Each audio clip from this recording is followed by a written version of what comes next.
new report indicates that by 11:30 a.m. today, Canada's top CEOs will have already made what the average Canadian worker pulls in a year. Okay, so the average top CEO, according to this report, made $10 million in 2017, about 197 times more than the average worker. Let's head to Ottawa now. We're joined by the author of that report, David Macdonald, senior economist at the Canadian Centre for Policy Alternatives. David, always great to talk to you. So you say that the ratio, it's about 197 times that the top CEOs got compared to the average worker.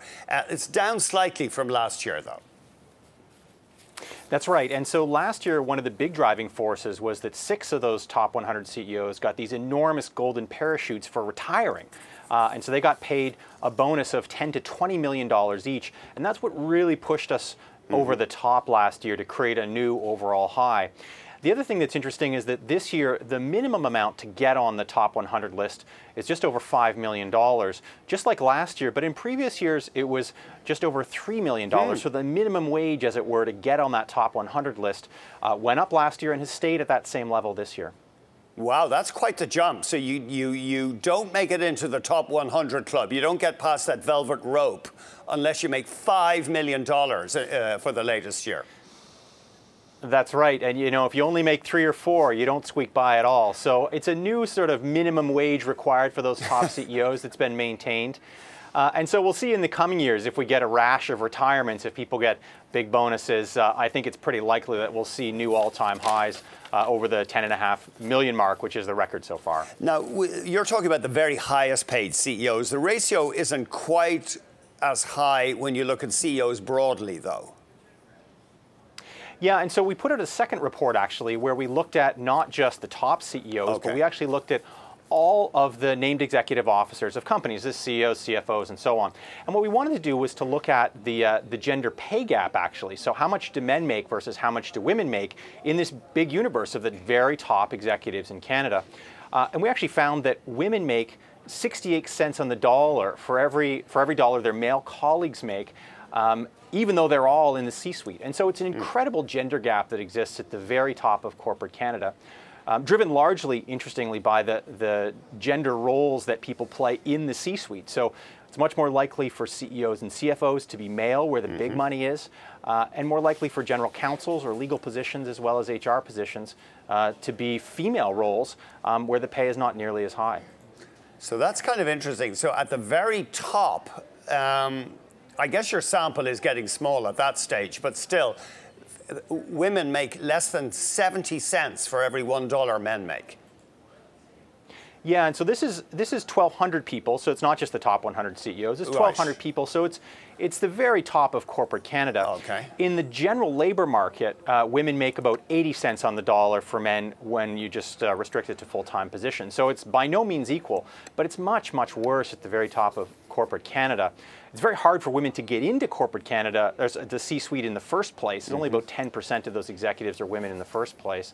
But even if they do break that first glass ceiling, there's a second pane, which is that they're going to get paid dramatically less.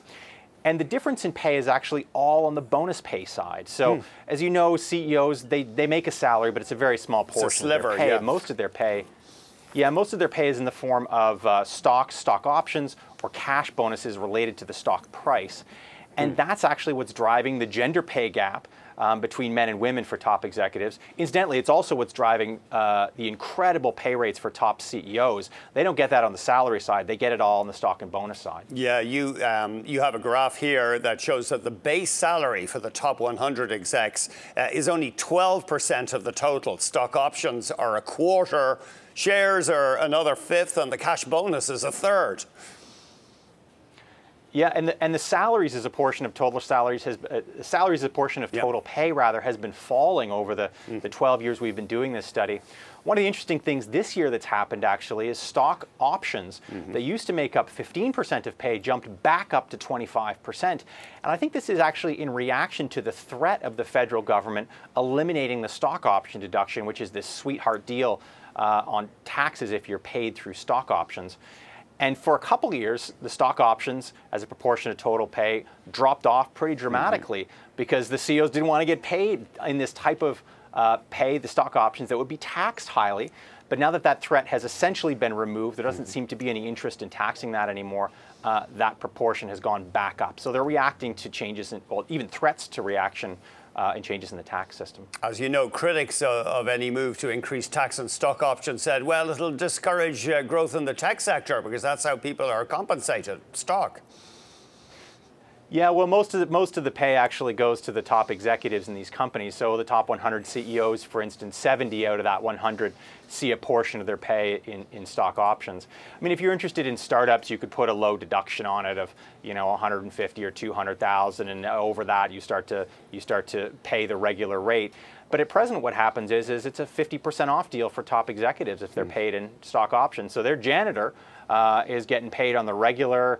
They're getting taxed on the regular tax scale, but the CEO gets 50% off because they get to be paid in stock options. I think that in particular is one of the ways that inequality really grates on people.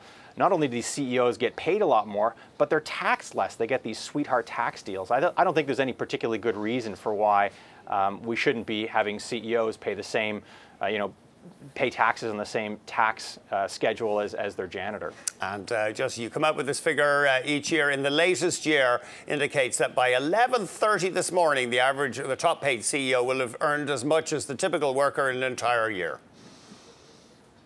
That's right. And so the typical worker actually has done not terribly in the last year. They've seen a 2% pay raise. That's not bad. Now, it's not particularly great in the sense that we have historically low unemployment, and this is the time where we should actually see high wage gains for regular workers. Unfortunately, we're just not seeing those wage gains despite very low unemployment rates.